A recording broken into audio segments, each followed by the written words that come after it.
Star Wars: Lords of the Sith is written by Paul S. Kemp and is our next Star Wars review.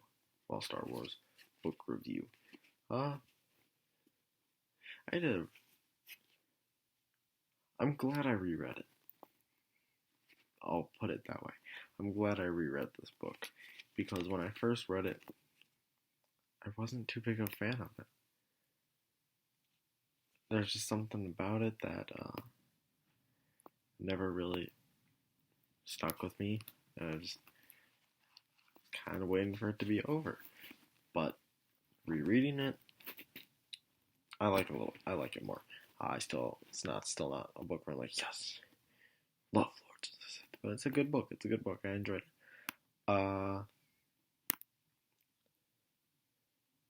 I think it's cool. I liked seeing Vader and Palpatine. I think that story's cool. I think the thing about that is, I was excited when I picked up this book. I was like, we're gonna get a story. It's just Palpatine. It's Palpatine and Vader's relationship, and it's not too long, so we won't be overextending ourselves. Because the little bits of that and the bits of the Sith that Vader would become in all the Darth Vader comics of the new canon that would be in have been great. So I was excited. And then, like, we get that, and those are good parts. But they're not. They probably make up either half or a little less than half of the book. Yeah. So this Darth Vader story does not live up to the comics Darth Vader story that we've been getting. So that's kind of a bummer. We do get like a bunch of characters, Twi'lek characters that we can grow to like and stuff, and I like those characters. I found them really interesting. I found some of the Imperials interesting. But I wanted to read about Darth Vader. Also, it's hard to get invested in a plan that you know is gonna fail. That's the whole thing of this movie. Book. This whole thing of this book. You're supposed to get invested in them all setting a trap to kill Vader and Palpatine. Well, we know that's not gonna work. So you're kind of getting invested for nothing.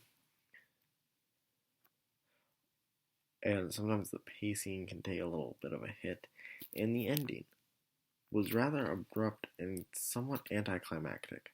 It's not what I expected it to be, and I wasn't that big of a fan.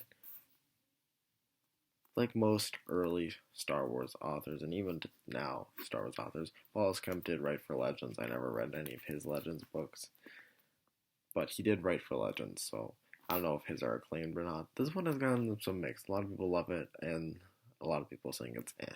I'm still in the crowd that's like, it was eh. I would reread it again. I enjoyed it enough to reread it again. I thought the action scenes were really well written. I thought everything was really well written. But it's just nothing I was getting attached to in the book. And it's hard when you know the main plot's gonna fail. Even when everything is going right, you're like, alright, everything is going great. You're still not gonna succeed.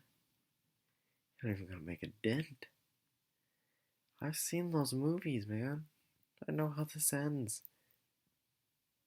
It's not in your favor. So it's kind of hard to get attached to that. And like I said, for better Vader stories, I would go to the comics, and I will go to the comics. Thankfully, this is a relatively short book. It's only a little over 300 pages. Way shorter than I remember it being. Probably because I didn't like it the first time I read it, but it was much easier to read now. Like I said, Lords of the Sith proved to be an interesting enough book, and I definitely reread it, and it's got some good elements to it. But it was just mainly, and it never really got to me in any ways. So I'm going to have to give it a 7 out of 10.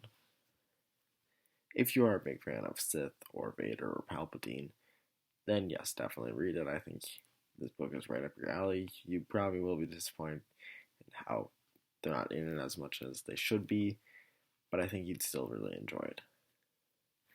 That being said, that's it for that review. I can't remember.